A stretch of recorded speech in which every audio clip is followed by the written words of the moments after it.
Halo, selamat pagi, saudara. Kembali berjumpa di Kompas Bisnis Sapa Indonesia pagi hari ini. Kita akan bertemu lagi pada hari ini dengan beberapa dialog, saudara. Kita punya informasi soal sepertiga ekonomi global yang menghadapi ancaman resesi akibat lonjakan harga pangan dan juga energi, saudara. Nah, serta makin agresifnya kebijakan bank sentral di dunia yang menaikkan bunga acuan. Bagaimana strategi Bank Indonesia sebagai otoritas menahan risiko-risiko global terhadap Indonesia? Solikin M. Juhro, Kepala Departemen Kebijakan Ekonomi dan Moneter Bank Indonesia, sudah bergabung di Kompas Bisnis pagi ini. Pak Solikin, halo, selamat pagi, Pak. Selamat pagi Mbak Paskalis, pesawat di rumah dimanapun Anda berada. Selamat pagi, salam sehat selalu. Salam sehat juga untuk Pak Solikin. Pak, ini tampaknya kalau kita masih bicara soal kondisi perekonomian global, khususnya risiko ancaman resesi, beberapa negara sudah merevisi pertumbuhan ekonomi, terutama ini negara maju, Pak Solikin. Dampaknya atau faktornya banyak, ada peningkatan inflasi, lalu juga ada agresifnya suku bunga The Fed dan juga penguatan dolar, serta risiko geopolitik yang masih tinggi. Ini bagaimana Pak BI melihat kondisi ekonomi global saat ini? Iya, jadi begini, kita pahami sekarang ini situasi global ini memang dalam kondisi yang memang diliputi oleh ketidakpastian yang sangat tinggi. Ya, apa istilahnya, bahkan untuk kita bicara ke depan ini bahkan unpredictable, susah kita melihat kejadian ke depan. Kalau selama ini kita melihat sumber shocks ya, dari perekonomian ini bisa umumnya sebelumnya bisa diidentifikasi, oh ini dari sisi ekonomi gitu ya.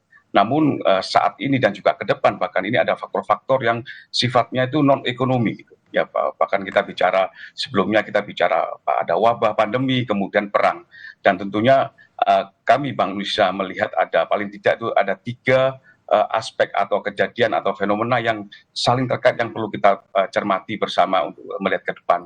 Pertama tentunya kita melihat konflik dari Rusia dan Ukraina yang akan terus berkepanjangan, prolong, kita nggak bisa melihat, dan ini tentunya akan memperburuk ya, semakin memperburuk perang dagang trade war antara Amerika Serikat dan juga Tiongkok yang selama ini terjadi dan belum selesai-selesai. Ini tentunya dengan konteks ini konflik dan juga konteks perang dagang ini akan terus memberikan gangguan di sisi pasokan dan rantai nilai tambah di perdagangan dunia, dan ini akan terus memburuk. Nah, ini adalah fenomena pertama yang memang kita melihat harus kita sikapi bersama. Yang kedua tentunya adalah dampaknya, Mbak.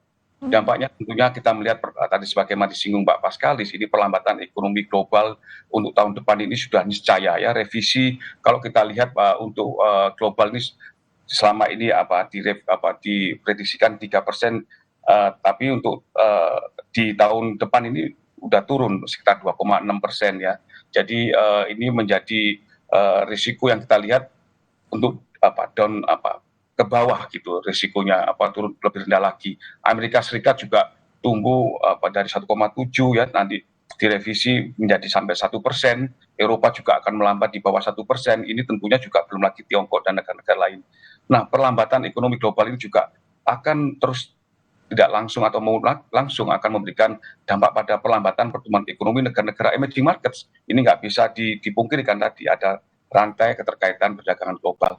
Nah, yang sangat unik di sini dari konteks fenomena kedua ini, di tengah ancaman pelemahan ekonomi global, ini adalah inflasi yang masih tinggi. Ya, inflasi global ini sangat tinggi. Kalau kita lihat angka-angka ini ya sekitar 9% ini tahun ini. Ya, di Amerika itu 8,2%, di Eropa sekitar 9%. Ya, jangan dikatakan lagi kalau untuk negara-negara emerging market seperti Brasil, Turki, Argentina itu sudah jauh di atas itu. Nah, ini memang terus terang aja dampak dari yang pertama tadi. Jadi istilahnya gangguan rantai pasokan maupun ketegangan geopolitik yang terus akan memberikan peningkatan inflasi di tengah-tengah risiko pelemahan ekonomi global. Nah, fenomena yang ketiga yang menjadi penting sebagai perekatnya adalah dengan inflasi yang tinggi ini, kenaikan suku bunga ini lebih agresif ini dilakukan oleh negara-negara maju dalam mengendalikan inflasi. Kalau kita selama ini melihat untuk Fed Fund Rate ini naik, memang terminal rate-nya itu bisa naik. Kalau sebelumnya diperkirakan 4,5%, ini bisa sampai nanti 4,75%, bahkan sampai 5% ini sebagai puncak tertingginya. Dan ini akan stay longer. Mereka menyampaikan ini adalah higher for longer. Dan ini tentunya yang menjadi masalah, ini negara-negara Eropa juga seperti itu meningkatkan suku bunga. poinnya adalah peningkatan suku bunga saja ini belum tentu bisa menurunkan risiko inflasi. Ya karena memang inflasi yang terjadi itu tadi gangguan rantai pasokan, gangguan sisi supply. Nah inilah kita melihat keunikan-keunikan dari permasalahan yang memang sumbernya itu kita harus melihat lebih jeli lagi. Nah semakin tentunya dengan peningkatan suku bunga itu semakin meningkatkan risiko stagflasi dan bahkan risiko resesi.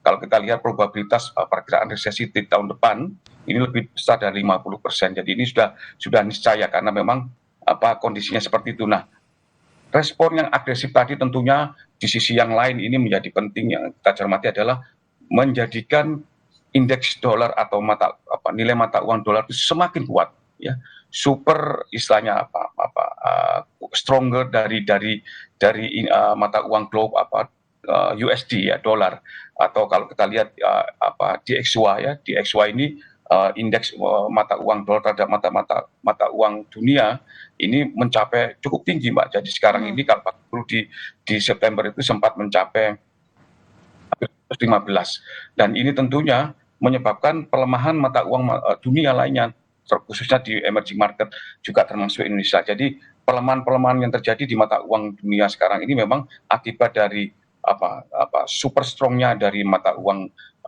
dolar karena memang tadi ada peningkatan suku bunga yang agresif dalam merespon inflasi dan tentunya ini akan mempengaruhi persepsi investor terhadap kondisi ekonomi keuangan dunia karena memang sekarang ini cash is the king.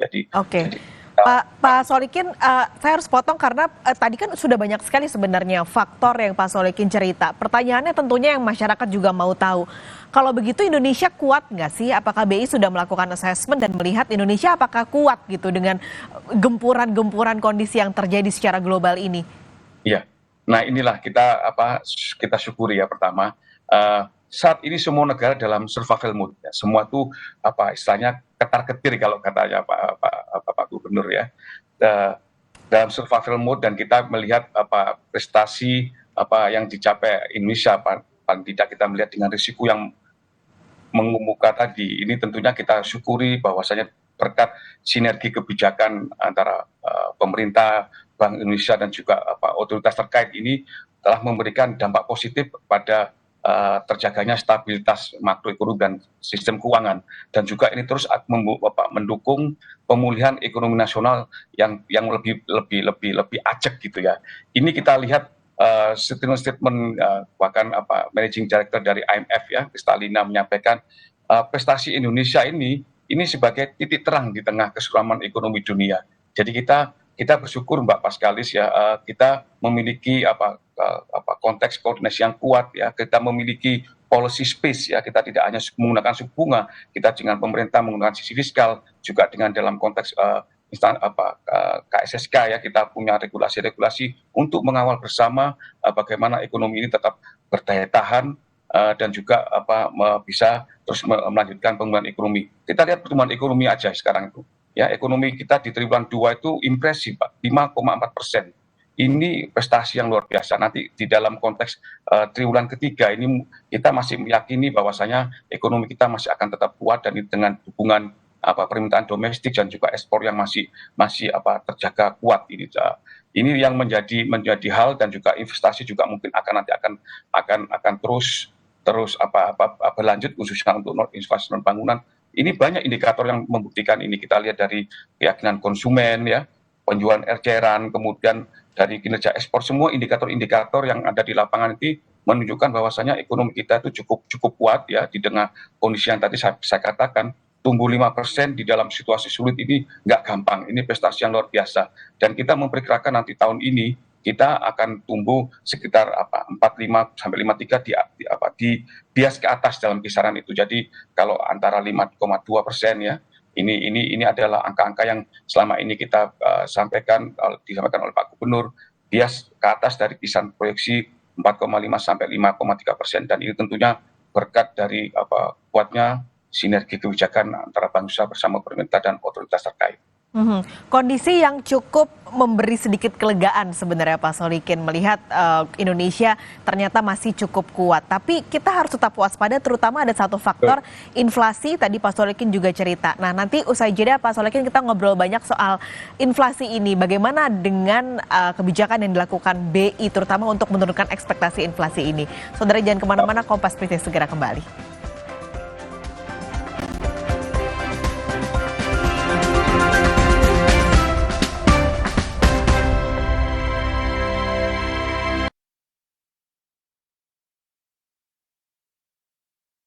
Jadinya kayak gini deh. Kita naik. Mau kemana sayang? Mau buang sampah, Ma. Stop!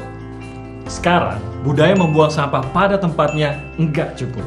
Kita juga harus punya kebiasaan memilah sampah. Gini nih caranya. Siapkan kardus dan spidol, tulis di masing-masing kardus jenis sampah. Sampah organik, kertas, metal, PET, dan sampah plastik lainnya. Lalu pilah deh. Plastik seperti PET lebih mudah didaur ulang untuk kebersihan lingkungan. Nah, hal sederhana yang dimulai dari diri sendiri ini akan memberi dampak besar bagi pengelolaan sampah, khususnya sampah plastik PET, karena setelah didaur ulang akan menghasilkan dakron, bahan baku karpet, bahan konstruksi jalan tol, dan sebagainya. Gimana? Nggak ribet kan? Enggak dong.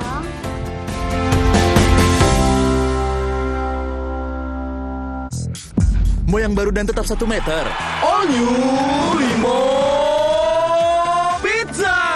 Langsung dapat 6 rasa sekaligus. Mau dine-in atau take away? All new Limo Pizza. Selalu lebih puas. Sapiku yang sakit bisa beneran diobatin nggak ya? Jangan percaya, sapinya dijual ke saya aja.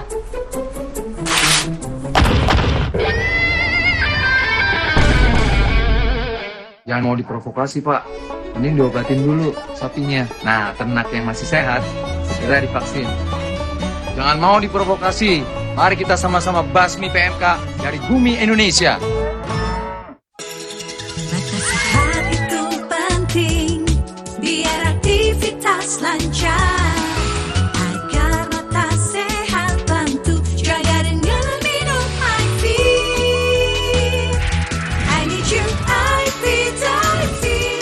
Formula iFit membantu memelihara kesehatan mata. I need you, iFit, iFit. I love you, iFit. Minum iFit. Dari LAPI.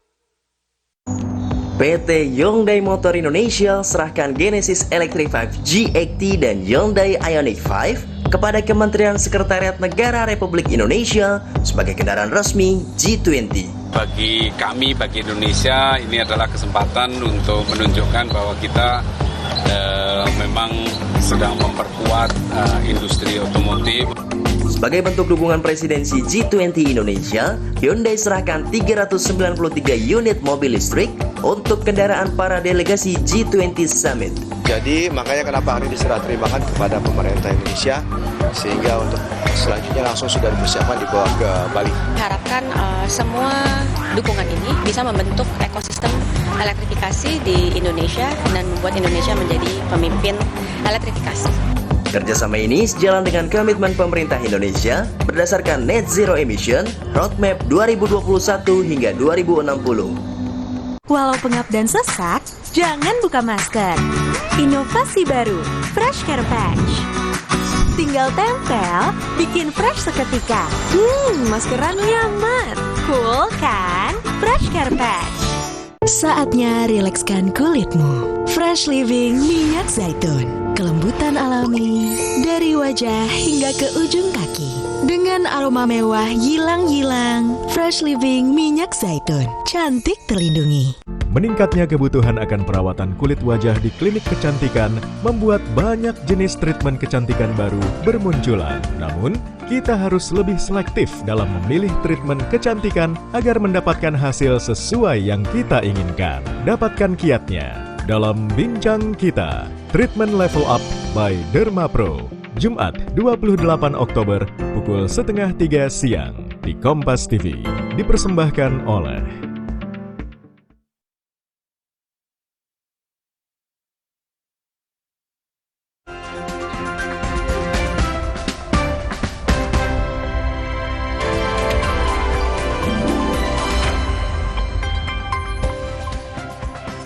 Kami masih bersama Solikin M. Juro, Kepala Departemen Kebijakan Ekonomi Moneter dan Moneter Bank Indonesia. Pak Solikin, kita ngobrol lagi. Saya mau fokus soal inflasi. Tadi juga Pak Solikin menyebut itu sebagai salah satu faktor. Nah, dalam RDG Oktober kemarin, Pak, ini kan BI kembali menaikkan suku bunga 50 basis poin sebagai langkah yang disebutnya front-loaded, preemptif, dan juga forward-looking untuk menurunkan ekspektasi inflasi yang terlalu tinggi serta memperkuat stabilitas nilai tukar. Ini respon bauran kebijakan untuk mendukung hal tersebut, apalagi Pak sebenarnya selain kenaikan suku bunga ini? Iya, jadi begini, memang tadi disampaikan ya, tekanan inflasi ini akan terus menjadi kewaspadaan kita sebagaimana kita menjaga mandat kita untuk menjaga kestabilan nilai rupiah. Kita melihat sebagaimana disampaikan di dalam rapat Dewan Gubernur yang lalu bahwasanya Bank Indonesia meningkatkan suku bunga BI 7 day reverse repo ya untuk menurunkan ekspektasi inflasi dan memastikan inflasi inti ke depan untuk kembali ke sasaran 3+-1%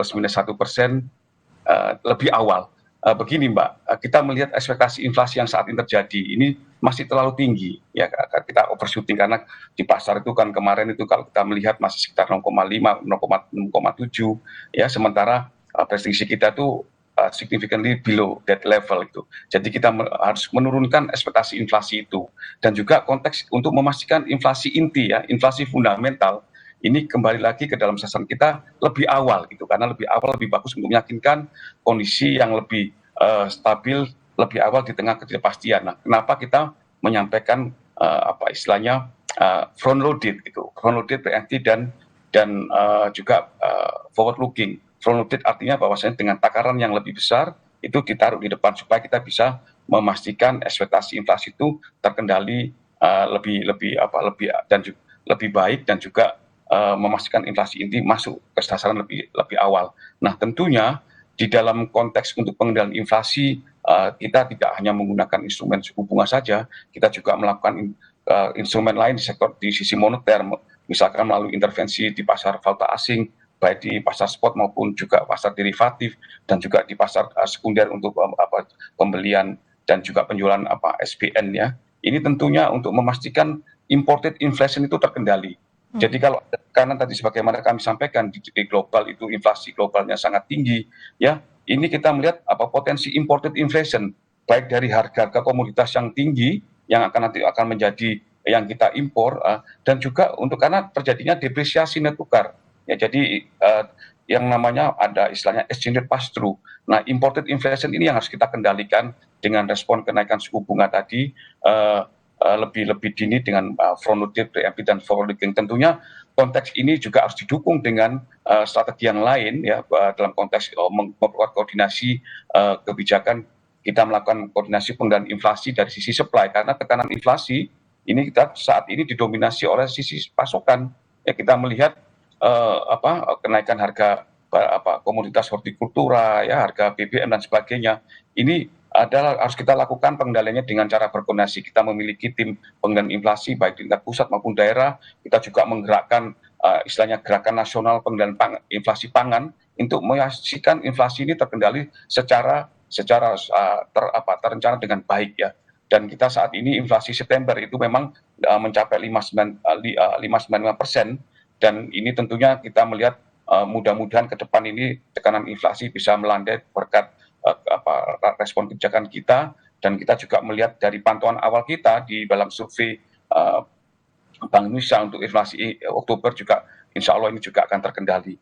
Respon bauran kebijakan tentunya Mbak, ini tadi sebagaimana disampaikan oleh Pak Gubernur bahwasanya Bank Indonesia memiliki bauran kebijakan tentunya ya, bicara mengenai istilahnya jamu pahit dan jamu manis.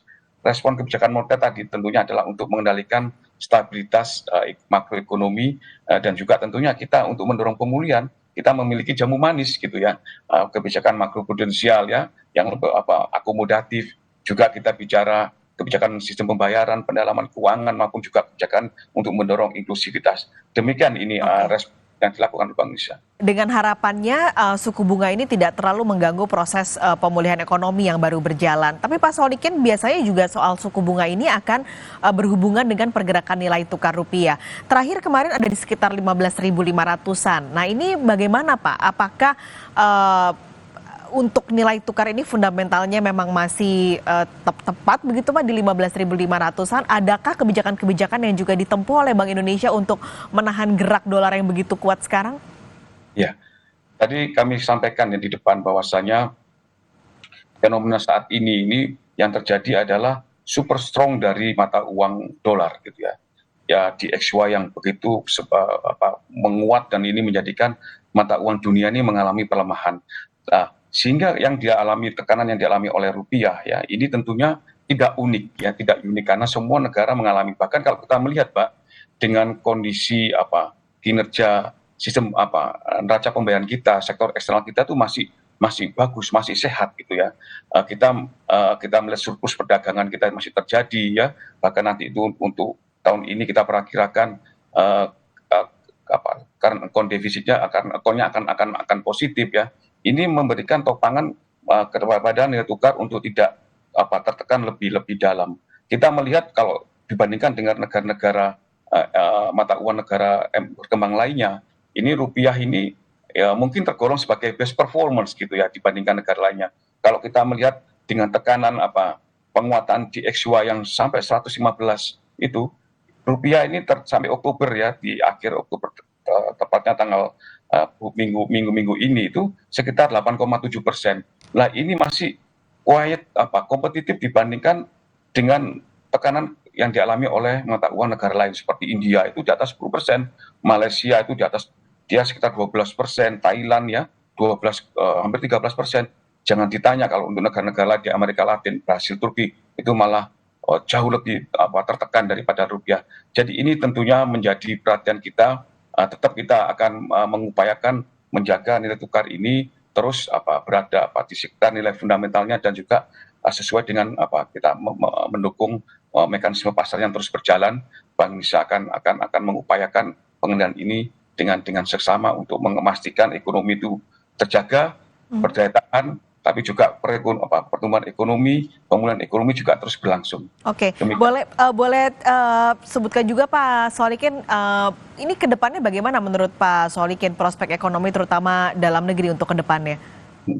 Jadi gini, kami sampaikan pertama itu kita memang ada rasa syukur ya, optimisme itu harus tetap kita melihat berbagai kinerja yang sudah ada selama ini berkat kuatnya koordinasi sinergi kebijakan antara Bank Indonesia dan pemerintah dan instansi terkait.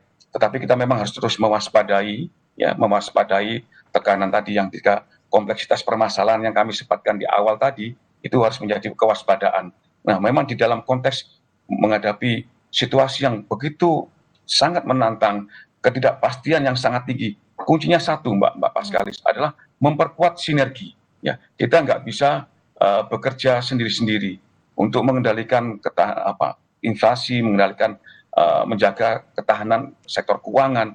Ini kita harus bersama-sama. Kita nggak bisa sendiri dan juga harus terus mendorong inovasi-inovasi kebijakan untuk melihat tekanan bagaimana kita bisa mengatasi mitigasi risiko dari tekanan yang ada.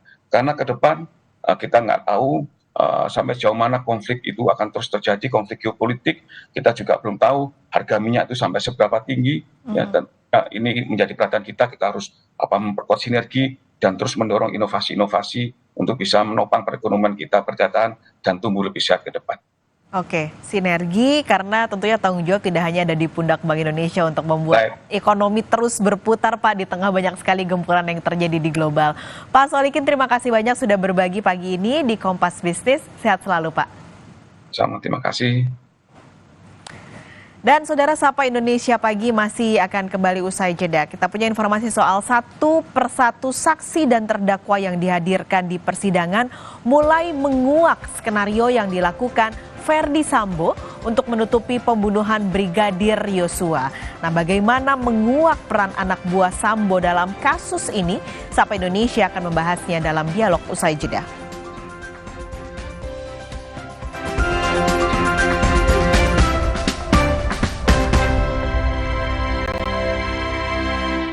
Tetap semangat goes ya. Amin. Sendi Anda aktif geraknya. Amin. Akan banyak hal baik terjadi saat sendi kita sehat. Amin. Olahraga teratur, bila perlu minum Wellmove. Wellmove halal. Untuk membantu atasi capek, pegal, dan nyeri otot, pakai Hotin Cream. Kalau untuk meredakan nyeri sendi, rematik dan keseleo, nah, itu pakai Hotin DCL baru. Bahan aktif DCL-nya efektif mengobati rematik, linu, dan nyeri sendi. hotnya Hotin banget deh. Sapiku yang sakit bisa beneran diobatin nggak ya? Jangan percaya, sapinya dijual ke saya aja.